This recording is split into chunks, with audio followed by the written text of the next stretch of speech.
సంగారెడ్డి జిల్లా గుమ్మడిదల మండలం ప్యారానగర్లో నూతనంగా నిర్మిస్తున్న డాంపుయార్డు విషయానికి పై గుమ్మడిదల మండలం బీఆర్ఎస్ పార్టీ నాయకులను అర్ధరాత్రి అరెస్ట్కు తెలంగాణ రాష్ట్ర కాంగ్రెస్ ప్రభుత్వం పాటుపడినందున బీఆర్ఎస్ రాష్ట్ర నాయకులు గోవర్ధన్ రెడ్డి, బొల్లారం బాల్రెడ్డి, జిన్నారం వెంకటేశం గౌడ్ పత్రికా ముఖంగా మాట్లాడుతూ గుమ్మడిదల మండలం వివిధ గ్రామాల ప్రజల శ్రేయస్సు నిమిత్తం న్యాయమైన పోరాటం ద్వారా ప్రభుత్వానికి విన్నవిస్తుంటే బీఆర్ఎస్ రాష్ట్ర నాయకుల అక్రమంగా అరెస్టులు చేయడం, నల్లవల్లి పారానగర్ గ్రామాల ప్రజలను భయభ్రాంతులకు గురి చేయడం, హైకోర్టు ఇచ్చిన ఉత్తర్వులను, సాటిస్కో ఆర్డర్ని ఉల్లంఘిస్తున్నదని, డంప్యార్డ్ ఏర్పాటు కార్యక్రమాన్ని నిరసనగా జిన్నారం మండలం బీఆర్ఎస్ పార్టీ నాయకులు మీడియా సమావేశం నిర్వహించడం జరిగింది.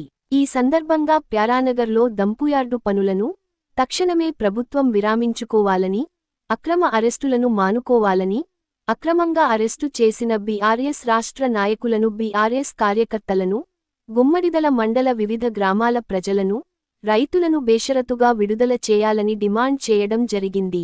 మరి అక్కడ మంచి వాతావరణం, ఈ పల్లెటూరు వాతావరణం ఇక్కడ గుమ్మడిదల మండలంలో ఉంది.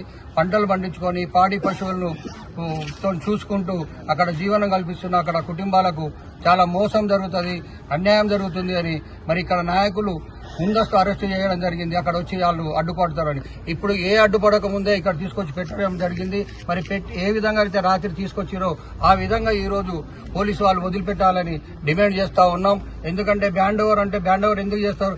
ఏ యంత్రాన్ని ఖరాబు చేయలేరు, అక్కడ పనులు అడ్డుకోలేరు, ఎక్కడ అధికారుల విధులను కూడా అడ్డుకోలేరు. అడ్డుకోలేనప్పుడు బ్యాండ్ ఓవర్ ఎట్లా చేస్తారని కూడా ఈ డిపార్ట్మెంట్ కూడా అడుగుతా ఉన్నా, ఈ ప్రభుత్వాన్ని కూడా అడుగుతా ఉన్నాం. ఇది మంచి పద్ధతి కాదు.